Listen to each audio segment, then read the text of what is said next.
Bismillahirrahmanirrahim. Assalamu alaikum dear students. Today's topic is Indian trade, colonialism and global system part first. यानी कि आज हमने देखना है कि जो मतलब इंडिया का इंडियन ट्रेडिंग सिस्टम यानी कि जो ट्रेडिंग सिस्टम था उसको हम देखेंगे कि एक मतलब एक बेसिक आइडिया देखेंगे कि किस तरह से मतलब इंडिया से जो मतलब चीज़ें एक्सपोर्ट हो रही थी, गुड्स एक्सपोर्ट हो रहे थे, कहाँ के लिए, ब्रिटेन के लिए। तो इससे पहले हमने देखा कि किस तरह से 19th सेंचुरी की अगर हम बात करेंगे तो जैसे कॉलोनिज्म के अंडर में देखा हमने कि किस तरह से लोग ने सफरिंग का सामना किया है। तो उसमें हाँ हमने देखा जैसे कि जो वर्ल्ड इकोनॉमी मतलब शेप ले रही थी, वर्ल्ड इकोनॉमी डेवलप हो रही थी, तो हमने मतलब इंडिया के पर्सपेक्टिव से अगर हम देखेंगे तो हमने देखा कि किस तरह से जो इंडियन लेबर एक दूसरे से मतलब एक जगह से दूसरी कंट्री मतलब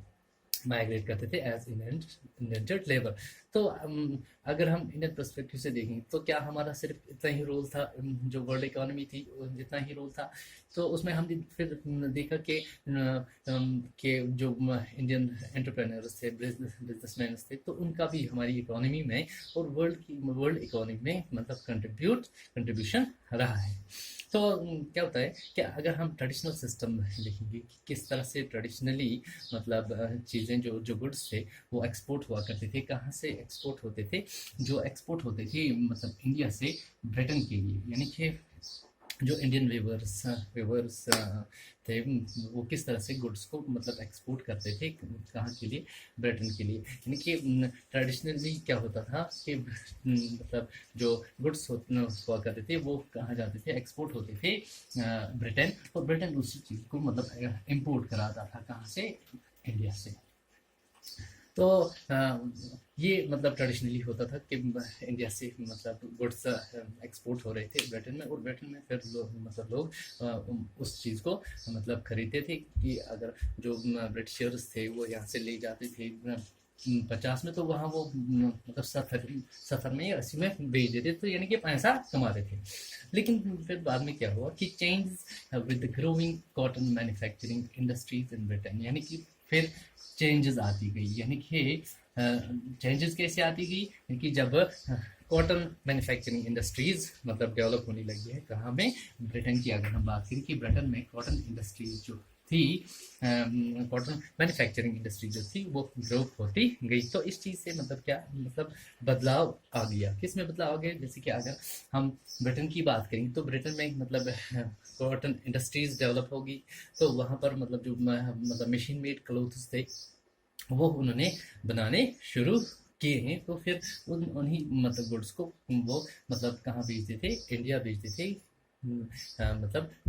भेजने के लिए। तो इस चीज़ से क्या हुआ, जो इंडियन मतलब जो वीवर्स थे तो उनके लिए थोड़ा मतलब मार्केट डाउन हो गया। जैसे कि अगर हम इंडियन व्यूअर्स की बात करेंगे, जो गुड्स यहाँ से ब्रिटेन जाते थे तो वहाँ पर उनकी मतलब अच्छी खासी मार्केट थी। लेकिन जब ब्रिटेन की जो इंडस्ट्रीज़ यानी कि मैन्युफैक्चरिंग इंडस्ट्रीज़ ग्रो हुई, तो उन्होंने क्या कहा, उन्होंने गवर्नमेंट को प्रेशराइज यानी कि ब्रिटेन गवर्नमेंट को प्रेशराइज किया कि आप ऐसा करो कि जो मतलब इंडिया से ये एक्सपोर्ट हो रहा है मतलब गुड्स, फिर यहाँ उनको मतलब अच्छी खासी मतलब मार्केट मिल रही है, तो इस चीज़ को आप मतलब बंद कराओ। तो जो ब्रिटेन में मतलब मशीन मेड मतलब गुड्स बन रहे थे उनको मतलब क्या करो, एक्सपोर्ट किया जाए कहाँ पर, इंडिया में। तो ब्रिटेन से तो पहले क्या ट्रेडिशनली होता था, इंडिया से जो वीवर्स कपड़े बनाते थे वो कहाँ जाते थे, ब्रिटेन में। तो अच्छी खासी मार्केट थी ब्रिटेन में उनकी। और जब ब्रिटेन में मैन्युफैक्चरिंग इंडस्ट्रीज ग्रो हुई तो फिर वहाँ से जो मशीन मेड क्लोथ्स थे वो मतलब शुरू आने हो गए कहाँ पर, इंडिया में। तो ब्रिटेन इंडस्ट्रीज के जो ओनर्स थे उन्होंने प्रेशर बनाया गवर्नमेंट पे कि आप ऐसा करो कि जो मतलब इंडिया से मतलब जो गुड्स आ रहे हैं उनको मतलब बंद करो, बंद करो। तो इससे क्या होता है, इससे क्या हुआ, इससे जो मतलब इंडियन गुड्स का मार्केट था ब्रिटेन में वो डाउन हो गया, और जो डोमेस्टिक मार्केट था वो भी मतलब डाउन हो गया। किस तरह से वो डाउन हो गया, जैसे कि ब्रिटेन से जो गुड्स आ रहे थे, मशीन मेड जो गुड्स आ रहे थे वो इंडिया आ रहे थे, जिससे जो लोकल डोमेस्टिक मार्केट था वो भी मतलब क्या, वो डाउन होता चला गया। तो अगर हम देखें कि increase in the tariff on Indian imports to Britain, यानी कि जैसे कि क्या होता था कि जो चीज़ें मतलब यहाँ से एक्सपोर्ट की जाती थी, तो मतलब बॉर्डर पे उन पे क्या लगाया जाता था, उन पे ज़्यादा टैरिफ लगाया जाता था। टैरिफ यानी कि टैरिफ ड्यूटी लगाई जाती थी, तो उसकी जो मतलब कास्ट थी वो दुगनी हो जाती थी। मतलब ब्रिटेन पहुंचते पहुंचते वो क्या उसकी जो कास्ट थी वो दोगुनी हो जाती थी, तो जिससे कि फर्क पड़ता था किसमें, मार्केट में, क्योंकि महंगा अब मिल रहा है, क्योंकि गवर्नमेंट जो थी उन्होंने उस चीज़ पे यानी कि जो इम्पोर्ट हो रहा था कहाँ से, इंडिया से, तो उसमें क्या लगा दिए टैरिफ ड्यूटी ज़्यादा लगा दी, यानी कि टैक्सेस ज़्यादा लगा दिए। तो increase in the tariff on Indian imports to Britain, तो इस चीज़ से क्या हुआ, इस चीज़ से जो मतलब इंडियन मार्केट था वहाँ पर वो डिक्लाइन होता शुरू हो गया। तो loss of market for Indian goods, तो इस चीज़ से क्या हुआ, जो इंडियन गुड्स का जो ब्रिटेन में एक मार्केट था वो मतलब डाउन हो गया। तो एक फैक्ट मतलब दिया गया, एक डेटा दिया गया है कि किस तरह से जो मतलब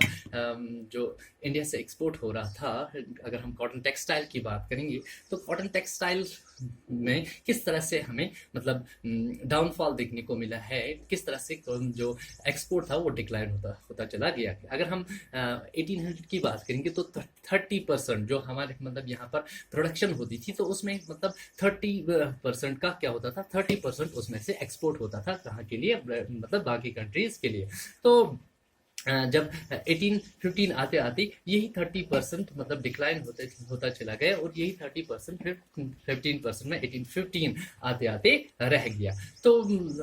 उससे आगे की अगर हम बात करें तो ये फिर 3% पे आ गया है कि 1870 आते आते यही जो मतलब प्रोपोर्शन है यही 3% पे आके रुक गया है। तो अगर डिक्लाइन हो गया, जो गुड्स मतलब इंडिया से जा रहे थे वो डिक्लाइन हो गया, तो then what was then exported from India, तो फिर क्या मतलब एक्सपोर्ट किया जा रहा था, कहाँ से, इंडिया से बाकी कंट्रीज के लिए। तो एक्सपोर्ट्स ऑफ मैन्युफैक्चरिंग गुड्स, यानी कि जो मैन्युफैक्चरिंग गुड्स यानी कि जो यहाँ से जो फिनिश्ड गुड्स मतलब भेजा करते थे वो क्या हो गए, वो डिक्लाइन हो गए, यानी कि वो मतलब डिक्लाइन हो गए, वो कम हो गए। जैसे कि हमने मतलब डेटा देखा है कि किस तरह से 30% 1800 की अगर हम बात करें तो वही फिर डिक्लाइन होता चला गया 15% पर, तो फिर 3% पे जो मतलब मैन्युफैक्चर्ड गुड्स, जो फिनिश्ड गुड्स हुआ करते थे, जो एक्सपोर्ट मतलब किया जाता था इंडिया से बाकी कंट्री के, अगर हम पर्टिकुलरली ब्रिटेन की बात करेंगे तो वो क्या हो गया, वो डिक्लाइन हो गया। But exports of raw material, या अगर हम रॉ मटेरियल की बात करेंगे, यानी कि जो ब्रिटेन में इंडस्ट्रीज ग्रो हुई थी, तो उन्होंने मतलब अगर वो फिनिश्ड गुड्स का मार्केट जो था वो डिक्लाइन होता चला गया, लेकिन उनके लिए जो इंडस्ट्रीज को चलाने के लिए उन्होंने किस चीज़ की ज़रूरत है, रॉ मटेरियल की ज़रूरत है। तो कहने की बात यह है कि जो एक्सपोर्ट था किस चीज़ का, रॉ मटेरियल का, वो मतलब इंक्रीज होता चला गया। तो for example share of raw cotton exports rose from 5% to 35%, यानी कि यहाँ पर देखने वाली बात है कि किस तरह से हमने यहाँ देखा कि जो एक्सपोर्ट हो रहा था, फिनिश्ड गुड्स की हम बात कर रहे हैं, तो फिनिश्ड गुड्स जो थे वो एक्सपोर्ट हो रहे थे 30%, यानी कि जो हमारी प्रोडक्शन थी उसमें से 30% एक्सपोर्ट हो रहा था, लेकिन फिर वो मतलब डिक्लाइन होते होते चला गया, 3% पे रह गया। लेकिन जब इंडस्ट्रियल ग्रो मतलब इंडस्ट्रीज ग्रो होती गई ब्रिटेन में, तो रॉ मटेरियल की अगर हम बात करें तो वो इंक्रीज हो गया, यानी कि 5% से लेके वो 35% तक पहुंच गया। तो Sam is for Indigo and opium की अगर हम बात करें तो इनकी भी क्या होती थी, ये भी मतलब एक्सपोर्ट होती थी कहाँ, ब्रिटेन के लिए, क्योंकि उन्होंने मतलब अगर हम इंडिगो की बात करेंगे तो ब्रिटेन में इंडस्ट्रीज ग्रो हो रही थी, वो मतलब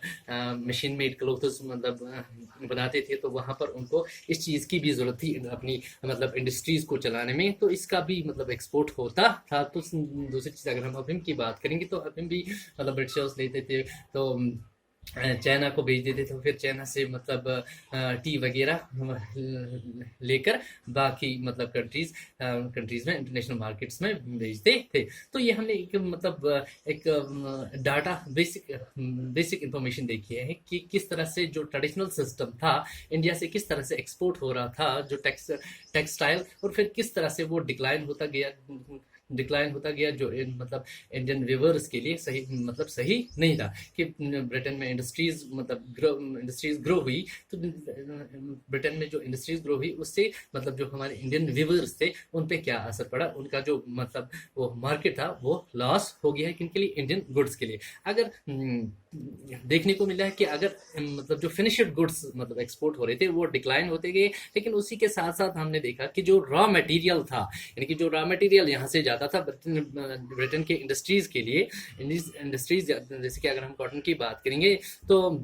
उसकी तादाद जो मतलब उसकी जो परसेंटेज थी वो 5% से लेके 35% तक मतलब जा पहुंची, यानी कि उसमें हमको मतलब इंक्रीज देखने को मिला है। तो बाकी जो है वो हम मतलब नेक्स्ट टॉपिक में देखेंगे कि हमने ये देखा कि जो इंडियन ट्रेडिंग सिस्टम है तो किस तरह से जो मतलब वर्ल्ड इकोनॉमी मतलब डेवलप हो रही थी उसमें किस तरह का मतलब कंट्रीब्यूशन रहा है। तो बाकी का जो है वो हम नेक्स्ट पार्ट में देखेंगे।